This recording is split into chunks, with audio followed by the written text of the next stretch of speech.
Hi everyone, hope y'all are doing okay in this evening. My name is Ian Vasquez and this is my persuasive speech with the position of should plastic bags be banned from stores?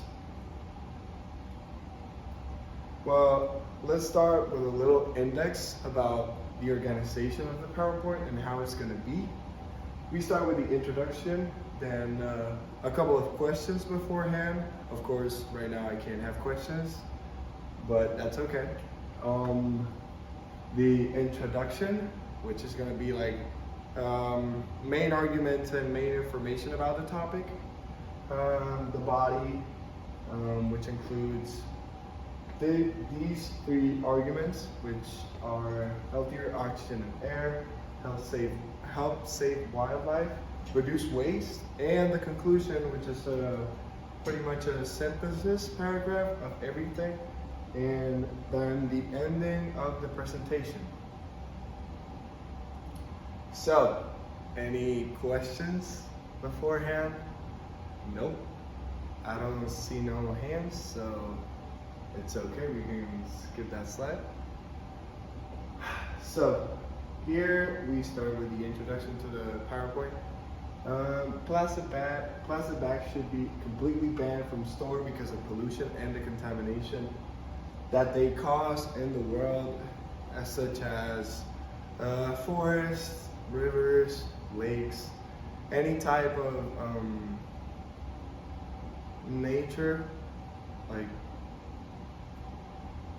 ambient, it cannot be there because first of all it doesn't belong there, and I'm in a position where like I think that they should be banned in stores.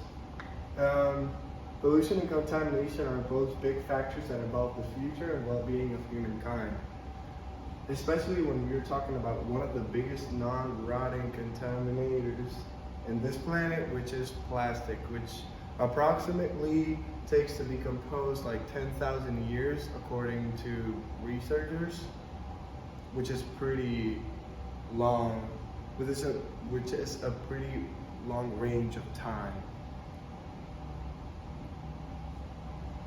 So here are the three arguments of the body of the presentation. So healthier oxygen and air. I proved that I did my body paragraph because of these microorganisms that are in the ocean called Prochlorococcus, which are one of the plentiful microorganisms on the planet found in any water, which they produce nearly 10% of oxygen in the air. A single drop of ocean water can contain even 20,000 of them, which is a super big amount in just a drop of water. Passing the ocean water through a flow cytometer, a device that detects and measures physical and chemical characteristics of particles. This is how it's measured. And then they named it Prochlorococcus. Then we have the other argument, which is help save wildlife, which is pretty much the point that everybody knows about of turtles eating plastic bags, confusing themselves of being food like jellyfish, which is a very big, pretty big food that they eat. This not only includes turtles, but it also includes whales, birds, seals, and other animals as well. But the main issue is that they ingest the plastic bags, and this can cause huge harm in them. Which is plastic in an animal's gut can prevent food digestion, which can block their stomach, and they can't eat no more because they feel full all the time. Can lead to a very slow and painful death. as plastic bags can take up to 1,000 years to break down once an animal dies and decays after ingesting plastic. The plastic is then freed back into the marine environment to carry on killing our wildlife.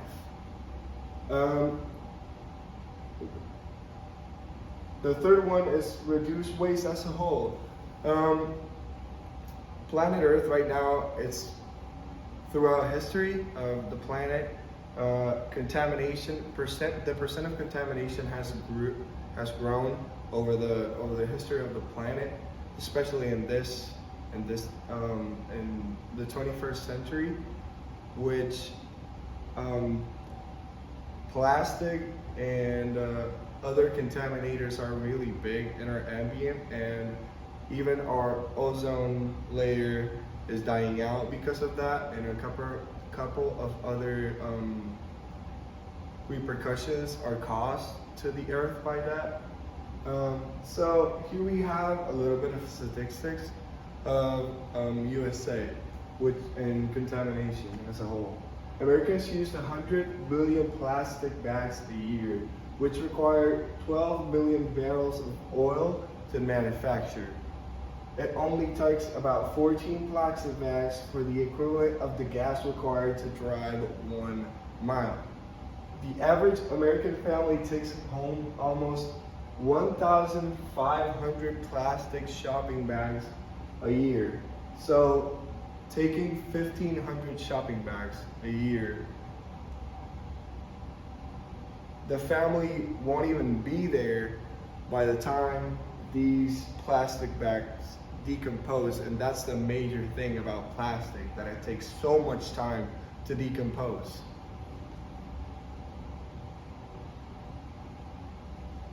So for the conclusion, we can see, I said, waste and plastic have been around for too much time without the attention of how damaging they are for everyone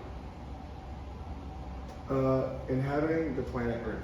I think a big step towards that goal is banning plastic bags in all stores and making them from recycled garbage or another solution more viable and eco-friendlier.